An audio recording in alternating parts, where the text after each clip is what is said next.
l'ASH était riche en actualité sur les agonistes du récepteur de la thrombopoïétine, en particulier sur les stratégies d'arrêt des agonistes. Et l'étude STOP-AGO, qui est un PHRC national, a été présentée. C'est une étude du Centre de référence de la cytopénie auto-immune. Et vous savez que le mécanisme d'action des agonistes du récepteur de la thrombopoïétine est essentiellement suspensif, puisque ça stimule le récepteur MPL et donc ça stimule la mégakaryopoïèse. Si vous arrêtez le traitement alors que vous venez de l'introduire, les patients rechutent dans la totalité des cas. Cependant, un certain nombre d'entre nous, en France ou aux États-Unis, avaient observé des cas de rémission prolongée après arrêt des agonistes, en particulier chez les patients qui prenaient les agonistes depuis longtemps. Et donc, se posait la question de savoir s'il n'existait pas un autre mécanisme d'action de ce médicament et en particulier quelle était la fréquence de ces rémissions prolongées. Et la problématique, c'est que la plupart des patients qui avaient été analysés, il y avait beaucoup de facteurs confondants, en particulier le fait d'être nouvellement diagnostiqué. Vous savez que dans la phase aiguë ou nouvellement diagnostiquée du PTI, les patients peuvent guérir tout seuls. Et donc, quand vous introduisez un médicament à ce moment-là, vous ne savez pas si vous avez guéri à cause de ce médicament ou si c'est dû à l'évolution naturelle de la maladie. Et donc, l'étude STOP-AGO, elle a cherché à éviter tous ces biais d'inclusion. Donc, c'est une étude prospective multicentrique interventionnelle et les patients, pour être inclus, devaient être traités par agoniste, mais l'agoniste du récepteur de la thrombopoïétine devait être introduit dans la phase persistante ou chronique et non dans la phase nouvellement diagnostiquée. Les patients n'avaient pas le droit d'avoir non plus reçu de traitement interférent qui pouvait les guérir, c'est-à-dire du rituximab dans les 2 mois ou de la splénectomie dans les 2 mois.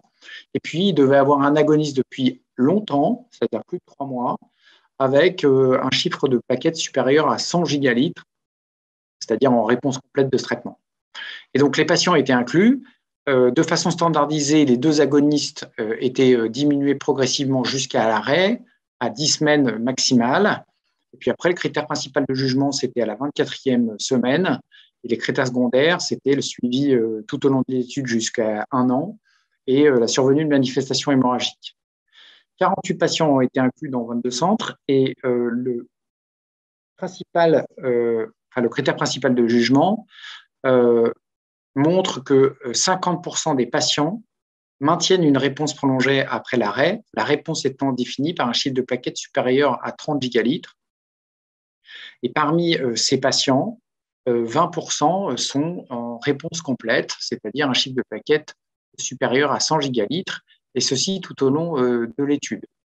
Donc, c'est un peu un pavé dans la mare, parce que 50% des patients chez lesquels les agonistes ont été arrêtés, finalement, maintiennent une réponse prolongée, réponse qui se maintient pour la plupart à 1 an, et la médiane de rechute dans cette étude était de 8 semaines. Le deuxième enseignement, c'est que les manifestations hémorragiques sont survenues exclusivement, bien sûr, chez les patients qui rechutaient, mais c'était des manifestations hémorragiques modérées. Il n'y avait pas eu d'hémorragie sévère, mettant en jeu le pronostic vital ou défini par un score de Keller supérieur à 8, ce qui est très rassurant aussi sur le côté de la safety. Et donc, ces données suggèrent très fortement que chez les patients qui sont traités depuis longtemps par agonistes du récepteur de la thrombopoïétine, il ne faut pas hésiter à diminuer de façon progressive les agonistes, sachant que pour l'instant, il n'y a pas de facteur de réponse prolongée identifié, pas de facteur clinique, pas de facteur biologique. Et dans cette étude, il n'y avait pas de facteur identifié. Donc ça, c'était un des pavés dans la mare de l'ASH. Et le deuxième fait marquant, à mon avis, c'est les données qui ont été présentées par Jim Bussell sur l'utilisation du romiplostine, qui est un des 2 agonistes du récepteur de la thrombopoïétine, au cours de la grossesse. Vous savez que les agonistes sont contre-indiqués au cours de la grossesse. Ils sont contre-indiqués parce qu'il y a un passage fœto-maternel. Et donc, on avait très peu de données de tolérance, puisque certaines femmes ont tout de même reçu du romiplostine dans des situations de PTI réfractaire, en particulier au dernier trimestre de la grossesse. Donc, les données présentées par Jim Bussell portent sur un peu plus de 200 femmes enceintes, ce qui est beaucoup, et qui ont été exposées au romiplostine. Et pour faire simple, La plupart ont été exposés au troisième trimestre, mais il y a quand même des patientes qui ont été exposées plus tôt. Et quand on se concentre sur les données au troisième trimestre, ces données sont rassurantes sur la safety.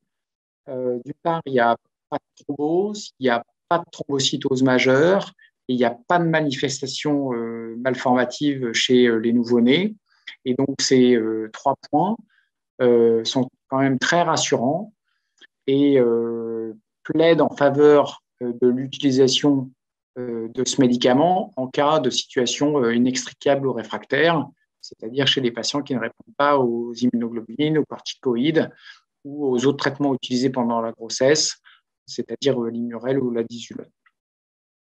Donc, c'est des données, bien sûr, à consolider avec des données prospectives, mais clairement, c'est quelque chose qui peut modifier nos pratiques à moyen terme.